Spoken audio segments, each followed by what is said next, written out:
The world of business and the world of the church may be vastly different, but they meet on these two statements: do more and do it with less. The pressure's on. The expectations are high. The way we are measured is rather clear. Relationships and achievement and power. Let me give it to you in 3 questions. Relationships. Are you pleasing the right people? Or is there somebody out there that's upset at you and you're not able to win them over? Second, achievements. Are you reaching your goals? Or are you letting some things slide and not measuring up to the expectations that folks have about you? And third, power. Have you got it all under control? Or are you looking a little frayed around the edge? And we know those questions come at us all the time. In fact, what it feels like, because the pressure is so high, it feels like folks are looking at us and saying, what have you done for me? What have you done for me lately? And what are you doing for me now? It's just constant. Okay, under that pressure, I want you to listen to an old Bible story.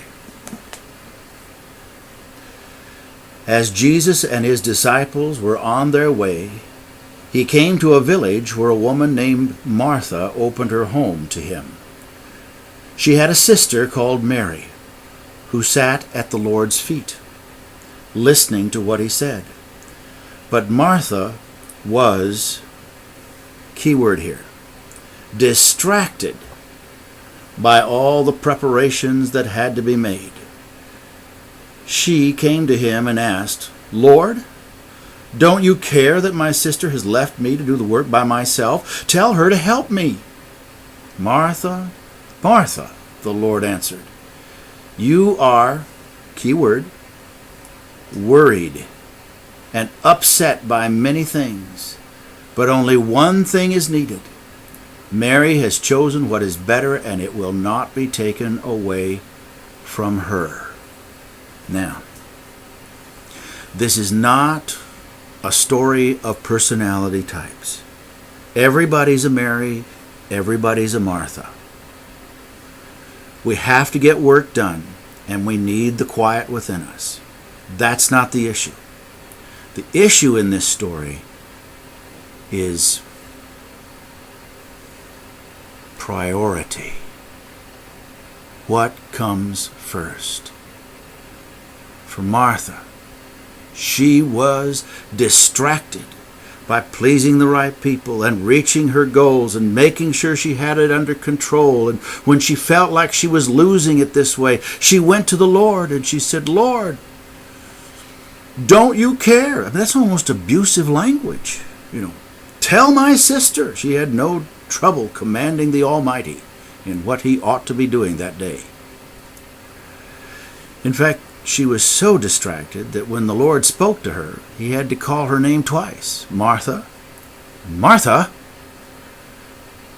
you are so worried and upset about many things, and there will always be many things. But the one thing is what Mary has found: to sit at the feet of Jesus. The priority is to connect with Christ. And I really like this. And she did it, Mary, by breaking the status quo. She left the kitchen and went to sit with the men in her culture. Now, application.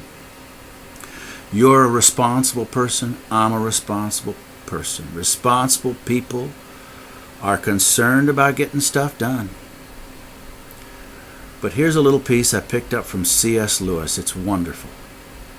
In the morning, when you wake up, 1,000 oughts are coming at you like arrows.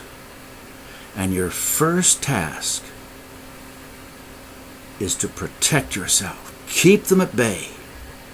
Don't let the oughts into your soul until first you have re-established your connection with Christ.